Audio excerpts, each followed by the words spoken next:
गुजरात में 6 municipal corporation के नतायज BJP के हक में आते मालूम हो रहे हैं। 6 कॉरपोरेशन अहमदाबाद, सूरत, वडोदरा, भावनगर, जामनगर और राजकोट में बीजेपी जीत की जानिब गामजन है। इस बार मुकाबले में शामिल नई जमातें आम आदमी पार्टी और मजलिस-ए-इत्तेहादुल मुस्लिमीन अपनी मौजूदगी दर्ज करने की कोशिश में है।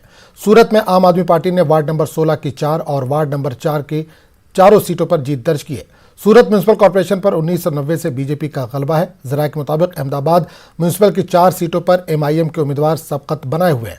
जामनगर म्यूनिसिपल कॉर्पोरेशन के वार्ड नंबर 6 पर बहुजन समाज पार्टी के 3 उम्मीदवारों ने जीत दर्ज की है। अहमदाबाद, जामनगर, सूरत, वडोदरा, भावनगर और राजकोट में कुल 575 सीटें हैं।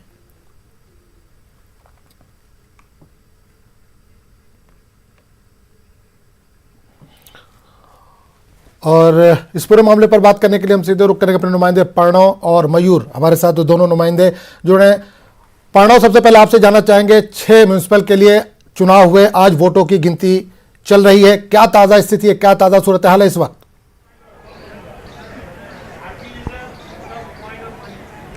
जिस तरह से अहमदाबाद की बात करें तो अहमदाबाद में अभी तक जो रुझान आया है उस तरफ से भारतीय जनता पार्टी की ज्यादा सीटें यहां पर विन देखी जा रही है। तो साथ में ही यहां पर नई बात यह बाहर आके आई, जिस तरह से ओवैसी की जो पार्टी है आईएम पार्टी, यहां पर अच्छी तरह से वो अपनी यहां पर बढ़ोतरी कर रही है। जिस तरह से बहरामपुरा यहाँ का जो एरिया है, यहाँ का दरियापुर एरिया है, वहां पर सेकंड पर यहाँ पर ओवैसी की जो पार्टी है आईएम, वहां पर वो दिखी थी। थर्ड पर भारतीय जनता पार्टी यहां पर दिखी है। फर्स्ट पर कांग्रेस पार्टी के कैंडिडेट यहां पर जीते हैं, लेकिन सेकंड जो मार्जिन जो यहां पर वोट मिला है वो ओवैसी की पार्टी को यहां पर मिला है। ये सबसे ज्यादा अच्छी अपडेट यहां पर अहमदाबाद की अभी दिख रही है। अभी भी कई ऐसे इलाके हैं जैसे बख्तमपुरा वार्ड है, यहाँ का खाड़िया वार्ड है, अभी भी वहां पर ओवैसी के जो कैंडिडेट है वो यहां पर खड़े हैं, उनकी काउंटिंग अभी बाकी है। लेकिन अभी तक जो जिस तरह का रिजल्ट अभी तक आया है, यहाँ से 16 से ज्यादा सीटों पर जिस तरह से माना जा रहा है कि अहमदाबाद में आपके 21 से ज्यादा सीटों पर ओवैसी की पार्टी यहां पर अहमदाबाद में उतरी थी, लेकिन उसमें ज्यादा 7 या 8 सीटों का यहां पर काउंटिंग हो चुका है। लेकिन उसमें वो सेकंड पार्ट पर ओवैसी की पार्टी यहां पर दिखी है, जहां वहां पर फोर्थ पर या थर्ड पर भारतीय जनता पार्टी जो सत्तारूढ़ पार्टी है वो थर्ड पर आई है। सत्ता यहां पर भारतीय जनता पार्टी की रही है। अहमदाबाद हो, सूरत हो, राजकोट हो, महानगर पालिका जितनी भी यहां पर है कॉर्पोरेशन, वहां पर कांग्रेस भारतीय जनता पार्टी का यहां पर शासन रहा है। लेकिन इस बार जो नया नजरिया दिखा गया है, इस पर जो मुस्लिम मतदाता है उन्होंने कहीं पर डिवीजन हुआ है। कांग्रेस के जो कैंडिडेट थे, कांग्रेस के जो मतदार थे, उसमें भी यहां पर कटौती यहां पर दिखी गई। जिस तरह से दानलिमड़ा बैठक या कांग्रेस की कमिटमेंट बैठक मानी जाती है, वहां पर ज्यादातर मुस्लिम कैंडिडेट खड़े रहते हैं कांग्रेस पार्टी की ओर से। लेकिन इस बार जिस तरह से ओवैसी की पार्टी यहां पर खड़ी है, तो उन लोगों को जीत का जो मार्जिन था वो बहुत ही कम हुआ है। सबसे ज्यादा दरियापुर में भी ऐसा हुआ है कि दरियापुर में भी कांग्रेस पार्टी जीती है, लेकिन उसका जो जीत का मार्जिन है ओवैसी की पार्टी आईएम ने यहां पर काटा है। बिल्कुल प्रणव, आपके पास आएंगे। मयूर भी हमारे साथ जुड़े हुए हैं। मयूर, आज 6 म्यूनिसिपल के नतायज का ऐलान होने वाला है, नतीजे बीजेपी के हक में जाते दिख रहे हैं। आप किस सेंटर पे हैं, क्या सूरत हाल है वहां पर अभी?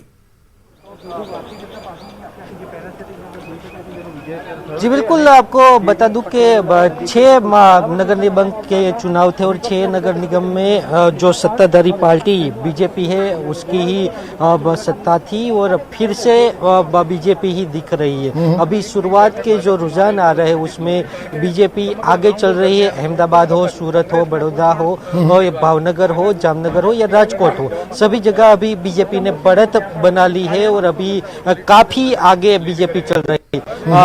बहरहाल सूरत में देखे जाए तो वहां आम आदमी पार्टी ने पहली बार खाता खोला है। तो अहमदाबाद में अगर बात की जाए तो एमआईएम ने भी काफी यहां वोट काटे हैं, यानी वोट कटवाऊ साबित हुई है। यहां जिस तरह से अभी देख रहे हो तो भाजपा के जो कैंडिडेट है वो यहाँ अभी जीते हुए हैं और यहाँ ये भाजपा के जो कैंडिडेट है उन्होंने जो विजय जश्न है, विजय उत्सव है वो मनाया है। भाजपा के कैंडिडेट हमारे साथ है, उनके साथ बात करते हैं किस तरह से पूरे गुजरात में 6 ये नगर निगम में चुनाव है, अभी भाजपा की बढ़त चल रही है, किस तरह से देख रहे हैं आप? हाँ, देखिए आप बिल्कुल स्पष्ट चित्र अभी उभर के सामने आया। जिस प्रकार से जो हमारी सीटें खूब बड़े पैमाने पर जीत के भारतीय जनता पार्टी के काउंसलर्स जीत रहे हैं, तो प्रजा ने बापूनगर की हमारे पूरे गुजरात की जनता ने, सभी म्युनिसिपल कॉरपोरेशन की जनता ने हमें, हमारे कैंडिडेट्स को, भारतीय जनता पार्टी के उम्मीदवारों को आशीर्वाद देकर जिताने का काम किया है। इसके साथ ही हमारी जिम्मेदारी का बोझ भी हमारा बढ़ता है। हमें देखना होगा कि हमारे ऊपर जो प्रेम और विश्वास प्रजा ने जताया, उसे हम किस प्रकार से उसको हम संपन्न कर सकें, उसको न्याय दे सकें। बहुत कर्मठता के साथ भारतीय जनता पार्टी का हर कार्यकर्ता जो भी चुनाव में जीता है, उसके अलावा जिन कार्यकर्ताओं ने लड़ाई लड़ी थी इस चुनाव को जीतने के लिए, हर कार्यकर्ता लोगों के विश्वास को परिपूर्ण करने के लिए प्रयत्नशील रहेगा। खास करके अगर अहमदाबाद की बात की जाए तो एमआईएम ने भी काफी अपने जो कैंडिडेट है वो उतारे थे लघुमती जो वार्ड है उसमें, और आम आदमी पार्टी भी यहाँ आई थी। किस तरह का उन लोगों का परफॉर्मेंस रहा? नहीं, देखिए यहाँ पर जिस तरह से हम लोग देख रहे हैं कि आम आदमी पार्टी या बाकी जो अन्य पक्ष हैं या इंक्लूडिंग कांग्रेस, तो लोगों ने उनको नकार दिया है, एक्सप्रेसली नकार दिया है। तो मैं समझता हूँ कि जिस तरह से भारतीय जनता पार्टी को इतने सालों के शासन के बाद में भी लोग प्रेम कर रहे हैं, विश्वास कर रहे हैं, तो कहीं ना कहीं भारतीय जनता पार्टी का जो काम है, सरकार का हो, म्युनिसिपल कॉर्पोरेशन का हो, जो काम है उसे इस देश की जनता, इस गुजरात की जनता सराह रही है, उसमें विश्वास रख रही है। और जनता को विश्वास है कि हमारे प्रश्नों का जो निराकरण है, इस हमारे विस्तार का जो विकास है, वो भारतीय जनता पार्टी ही। चलिए प्रणव आपके पास आना चाहूंगा। गुजरात मॉडल को देश भर में बीजेपी पेश कर रही है, गुजरात मॉडल को, लेकिन इस बार जिस तरह से आम आदमी पार्टी ने सेंधमारी की है या एमआईएम ने जिस तरह से वोट बटोरे हैं, क्या बीजेपी के लिए सोचना पड़ेगा अब आगे के लिए?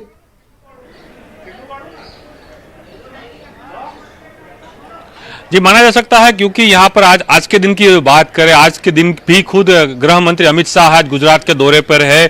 2 दिन पहले भी यहाँ जब ये काउंटिंग हुआ था अहमदाबाद और 6 महानगर पालिका में, जिसमें अहमदाबाद शामिल है, राजकोट शामिल है, सूरत शामिल है, भावनगर, जामनगर, वडोदरा, ये जो 6 महानगर पालिका है, वहां पर हर बार भारतीय जनता पार्टी यहाँ पर विन होती है। लेकिन इस बार आप देखा जिस तरह से काउंटिंग यहाँ पर कम हुई। अहमदाबाद सिटी भारतीय जनता पार्टी का गढ़ माना जाता है। लास्ट 25 साल से यहाँ पर भारतीय जनता पार्टी अपना शासन कर रही है, लेकिन फिर भी यहाँ पर जो काउंटिंग है लास्ट ईयर से यहाँ पर ज्यादातर कम हुआ है। लोगों को कोरोना की महामारी है, वहां पर उनको कहीं ना कहीं मतदान यहाँ पर कम हुआ है। तो साथ में ही देश के गृह मंत्री खुद अमित शाह गुजरात में डटे हुए थे।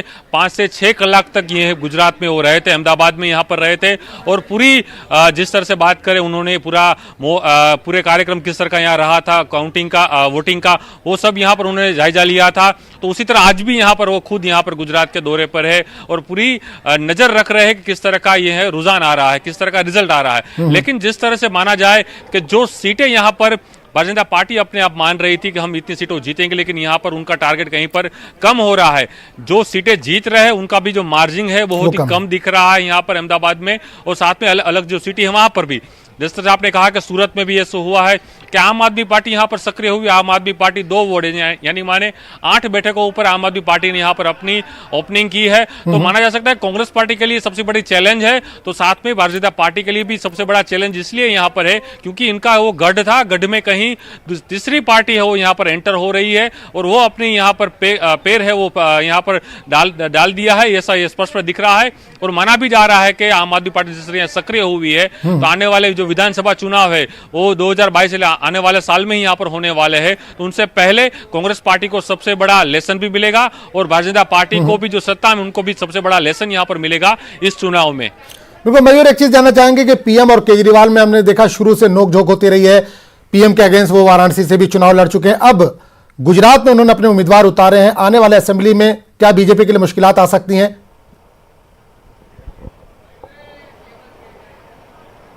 जी बिल्कुल, बीजेपी और कांग्रेस दोनों के लिए यहाँ ये नगर निगम के जो चुनाव है उसमें जिस तरह से रुझान सामने आई और जिस तरह से आम आदमी पार्टी ने अपने जो वोट शेयर है वो बढ़ाया है, खास करके अहमदाबाद में भी अगर बात की जाए तो 5 या 6% वोट शेयर आम आदमी पार्टी ले जाएगी। सूरत में उन्होंने अपना खाता खोल दिया है।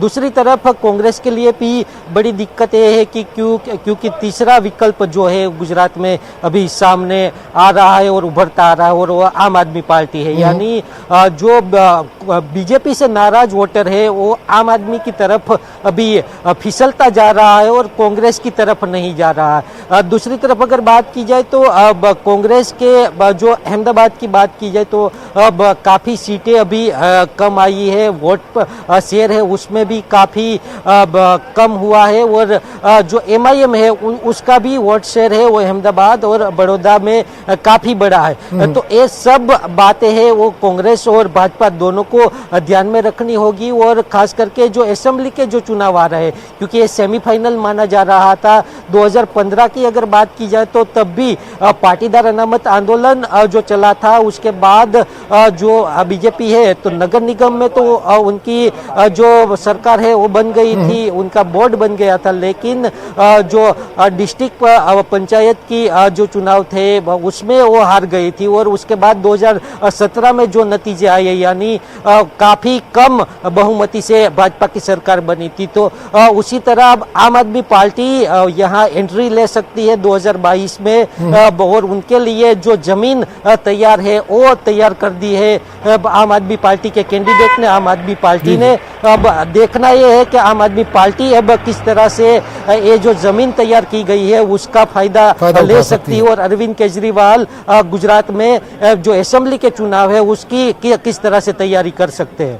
चलिए बहुत बहुत शुक्रिया प्रणव आपका भी और मयूर मकड़िया आपका भी बहुत बहुत शुक्रिया इस तमाम जन। और इस वक्त आपको बता दें कि मगरबी बंगाल इंतखाबात के तनाजुर में खालिस्तान नवाज दहशतगर्द ग्रुप सिख फॉर जस्टिस सरगर्म में अमल हो रहा है। सिख फॉर जस्टिस के सरबराह ग्रुप पतवंत सिंह पन्नू ने इस सिलसिले में पोस्टर भी जारी किया। इस पोस्टर में टीएमसी चीफ ममता बनर्जी और महाराष्ट्र के वज़ीर आला उद्धव ठाकरे की तस्वीर है। महकमा इंटेलिजेंस के जराये के मुताबिक पोस्टर जारी करके पन्नू बाद में मगरबी बंगाल और महाराष्ट्र में मुकामी इशू को बुनियाद बनाकर अमन में रखना डाल सकता है।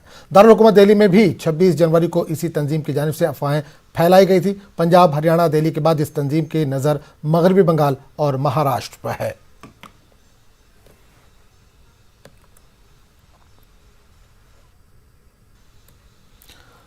तो नाज़रीन आपको एक बार फिर बता दें कि मगरबी बंगाल इंतखाबात के तनाजुर में खालिस्तान नवाज दहशतगर्द ग्रुप सिख फॉर जस्टिस सरगर्म बताई जा रही है। सिख फॉर जस्टिस के सरबराह पन्नू ने इस सिलसिले में पोस्टर भी जारी किया। इस पोस्टर में टीएमसी चीफ ममता बनर्जी और महाराष्ट्र के वज़ीर आला उद्धव ठाकरे की तस्वीर शामिल है। इस पूरे मामले पर बात करने के लिए हम सीधे रुख करेंगे दिल्ली का, जहां से नुमाइंदे शंकर इस वक्त जुड़े। शंकर, मगरबी बंगाल में सिख फॉर जस्टिस सरगर्म है, क्या ताज़ा अपडेट है इस वक्त आपके पास?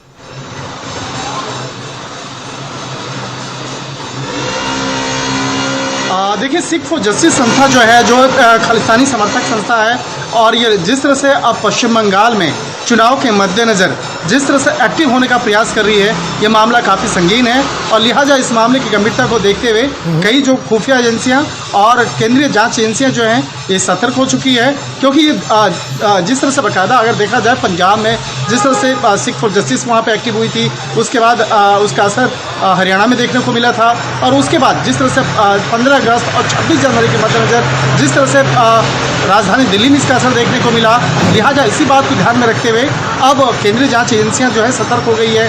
और जिस तरह से अभी पश्चिम बंगाल में चुनाव होने हैं जिस पर पूरे देश भर की नज़र टिकी हुई है और वहाँ पर किस तरह से अफवाहों का बाजार गर्म किया जाएगा, किस तरह से वहाँ पर एक माहौल ख़राब करने की कोशिश की जा सकती है और इस बात की संभावना के ध्यान में रखते ही तमाम जो चीज़ें जो है तमाम जो एजेंसियां हैं वो सतर्क हो गई है। शंकर एक चीज जानना चाहेंगे, वेस्ट बंगाल में तो चुनाव है लेकिन महाराष्ट्र के सीएम का भी चेहरा शामिल किया गया। एक पोस्टर जो जारी किया गया है उसमें महाराष्ट्र के सीएम का भी चेहरा शामिल किया गया है।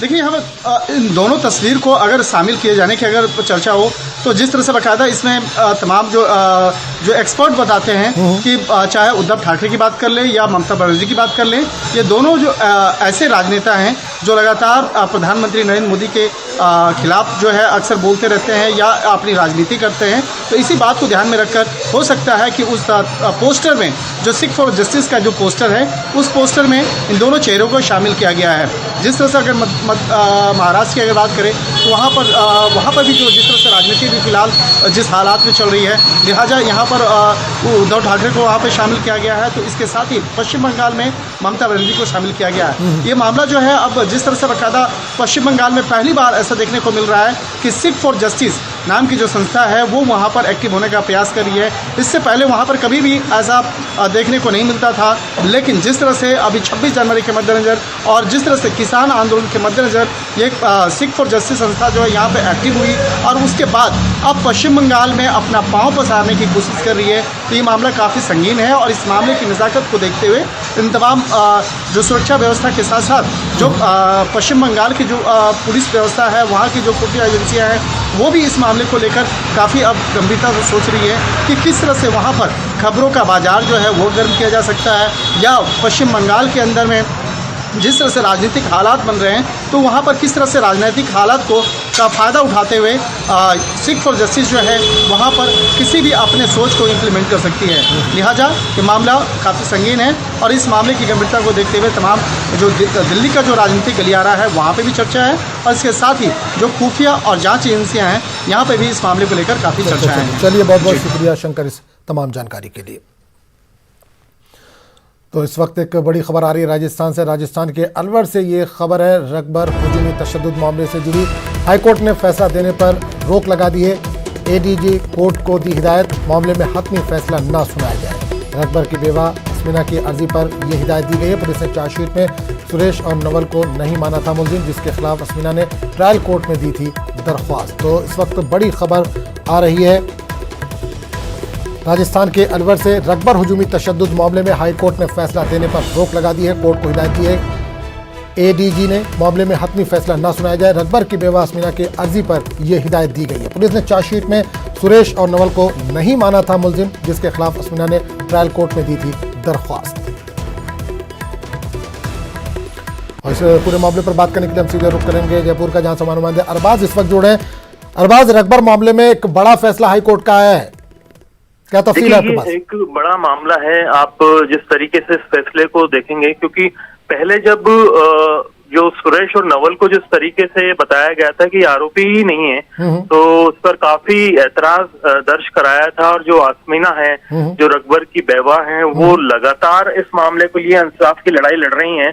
उन्होंने पूरे मामले को लेकर चुनौती दी बाकायदा हाई कोर्ट में। और हाई कोर्ट में जब जो यहाँ पर सरकार की ओर से जो वकील यहाँ पर मुकर्रर किए गए थे, नासिर अली नकवी, उन्होंने पैरवी की इस पूरे मामले में। पैरवी करने के बाद में आज बड़ा अहम फैसला सामने आया, जिसमें जो अंतरिम रोक है वो लगा दी गई है। एडीजी 1 को इन्होंने ये बाकायदा डायरेक्शन दिया है राजस्थान हाई कोर्ट ने कि जो फैसला है उस पर वो कोई नहीं दें, क्योंकि जो फैसला पहले दिया गया था उस पर रोक लगाने के साथ साथ ही जो दोनों मुल्जिमान हैं, बात चाहे सुरेश की जाए, नवल की जाए, इन्हें फिर से एक तरह से ये कहा जा सकता है कि मुल्जिम बनाया जा सकता है और बनाने के बाद में बाकायदा फिर से उनके ऊपर मुकदमा चलाया जा सकता है। रकबर की जो लिंचिंग हुई थी उसके बाद में उन्हें बाकायदा अस्पताल ले जाया गया था। वहां पर उन्हें जो है उनके इंतकाल की बात कही गई थी, बताया गया था, डेड उनको डिक्लेयर किया गया था। और तमाम मामलात के बाद में तब से लेकर के अब तक जो उनकी बेवा है अस्मीना, वो लगातार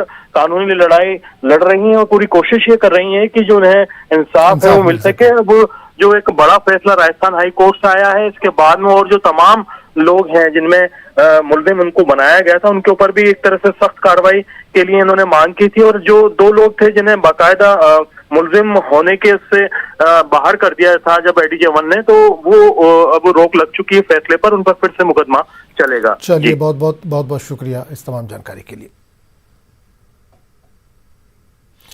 दिल्ली फसाद का 1 साल पूरा हो चुका है।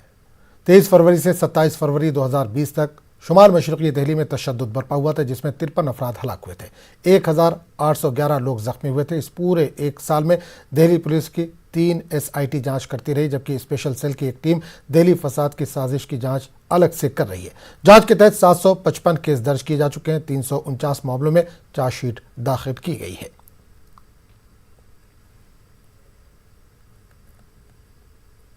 दिल्ली दंगों को 1 साल पूरा हो गया है।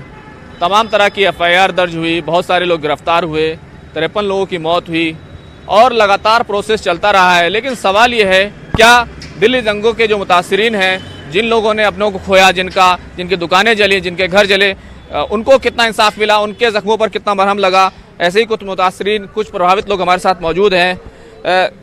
कितना जख्म लगा था और कितना अब तक उस पर मरहम लगा है? कोई मलहम नहीं लगा दी, जख्म है। दिल्ली सरकार बता रही है कि उसने 26 करोड़ रुपए के आसपास जो है वो बांटे हैं, दंगा प्रभावितों को दिए हैं। पता नहीं जी किसको बांटा, आपने रिश्तेदार को बांटा, वो हमें तो नहीं दिया। आपको कितना नुकसान पहुंचाया, क्या कुछ हुआ, किस तरीके से इसने आपकी जिंदगी बदली? मेरा तो करोड़ों का नुकसान है, हम तो रोड पे है जी इस टाइम। क्या हुआ था? दंगा हुआ था, दंगाई वाले दिन है 24 तारीख को 2020 फरवरी का महीना था जी। दंगाई वाले यार रोड पे दंगा हो रहा था, हम अंदर बैठे थे, हमारा ताला तोड़ के अंदर घुस गए, सड़क तोड़ के, बस पूरा सर्विस सेंटर था पूरा जला दिया हमने। कितनी गाड़ियां थी, किस तरह से उनको जलाया गया, क्या कुछ किया गया? 15 गाड़ी थी, पूरा सर्विस सेंटर था, पूरा सब जला दिया था। अब तक आपको कितना मुआवजा मिला है? कोई आया आपके पास? नहीं जी, कोई नहीं आया, कोई मुआवजा नहीं मिला, कोई आया नहीं है। 1 साल हो गया, किसी ने झाँक के नहीं देखा, कोई नेता नहीं आया, कोई अभिनेता नहीं आया, कोई नहीं आया यहाँ पे। ये जो दंगे हैं इसने कितना दर्द आपको दिया है? दर्द है ये जी सर, हम तो 1 साल हो गया खाली बैठे हुए, इससे बड़ा दर्द आपका क्या होगा? कैसे चल रहा है फिर? कोई नहीं चल रहा, राम मनोहर चल रहा है। तो सर्विस सेंटर था, इसको जला दिया गया था, देखिए अब भी मौजूद है, लेकिन इसके जो मालिक हैं वो बता रहे हैं कि अभी तक इन्हें कोई भी मुआवजा नहीं मिला है, कोई मरहम नहीं मिला है। हमारे साथ सतपाल जी भी हैं। सतपाल जी, कैसे इस पूरे दंगे ने आपकी जिंदगी बदल कर रख दी? सर जिंदगी क्या, बिल्कुल हम तो बहुत बिल्कुल खराब हो गए जब से बैठे हैं, घर पे बैठे हैं, अपने कुछ काम नहीं हो रहा, खाली पड़ा है सब कुछ हमारा। तो जो है सब कुछ हमारे बच्चे सब घर भी पड़े हैं, क्या करें, समझ बहुत परेशान है हम सर। कितना आपको कंपनसेशन मिला? क्योंकि बात की गई थी जिन लोगों का नुकसान हुआ है उनको अलग अलग तरीके से जितना नुकसान हुआ उसको देखा जाएगा, उसका कंपनसेशन दिया जाएगा। सर करीब मेरा तो 80-90 लाख रुपए का नुकसान है। बाकी दिल्ली गवर्नमेंट तो बोला कि देंगे, उन्होंने आज तक तो दिया नहीं है। 5 लाख बोल रहे हैं कि 5 लाख वो भी नहीं मिल रहे हैं अभी तक। तो जो कुछ तो दिया होगा? नहीं सर, कुछ भी नहीं आया हमारे पास अभी तक किसी के पास। तो देखिए ये तस्वीर है, लेकिन आपको मैं एक तस्वीर और भी दिखा सकता हूँ जिससे आप अंदाजा लगाएंगे कि वाकई सर्विस सेंटर और आसपास के इलाके में क्या हुआ था। अभी तक कुछ जली हुई गाड़ियाँ यहाँ पर पड़ी हुई हैं और वो हालात हैं, उनको देखकर आप समझ पाएंगे कि यहाँ पर क्या हुआ था, कैसे हुआ था और कितनी बुरी तरीके से दंगा हुआ। ये तमाम गाड़ियाँ हैं, सर्विस सेंटर का नुकसान हुआ। और बड़ी बात यह है, तमाम तरह के दावे किए गए, इंसाफ दिलाने की बात की गई, मरहम लगाने की बात की गई, लेकिन अभी तक इस पूरे मामले में ना तो इंसाफ मिला है। इंसाफ को लेकर के एक बात मुझे बताइएगा, इसकी जो FIR दर्ज हुई, कितने लोगों को पकड़ा गया, क्या इंसाफ हुआ उसमें? सर हमें पता नहीं किसको पकड़ा किसको नहीं पकड़ा, अभी तो हमें कुछ मिला नहीं है इसके बारे में। कुछ FIR सर हमारी हो चुकी थी, FIR तो थाने से भी फोन आया था कि FIR हो गई है, बाकी सब कुछ कॉपी भी मिल गई हमें FIR की, बाकी वैसा कुछ हुआ नहीं अभी। सर आपने भी FIR कराई होगी, क्या हुआ है? कुछ लोगों का नाम भी बताया होगा? नाम नहीं बताया, कोई किसी का नाम नहीं बताया। FIR हो चुकी है। कोई FIR किसी को पकड़ा गया इस नहीं मामले में? नहीं जी नहीं।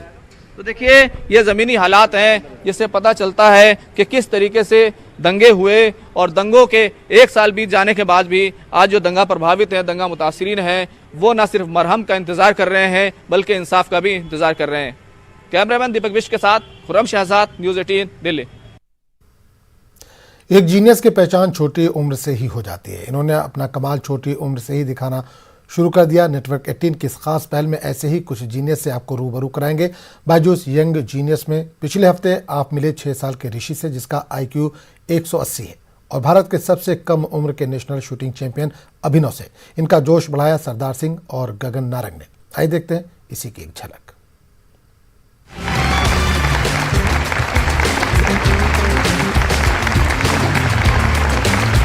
नमस्कार, मैं हूं आनंद नरसिम्हन, अनोखे बच्चों की इस दुनिया में आपका गाइड और साथी, जो अब बुलाने वाला है आज के यंग जीनियस को।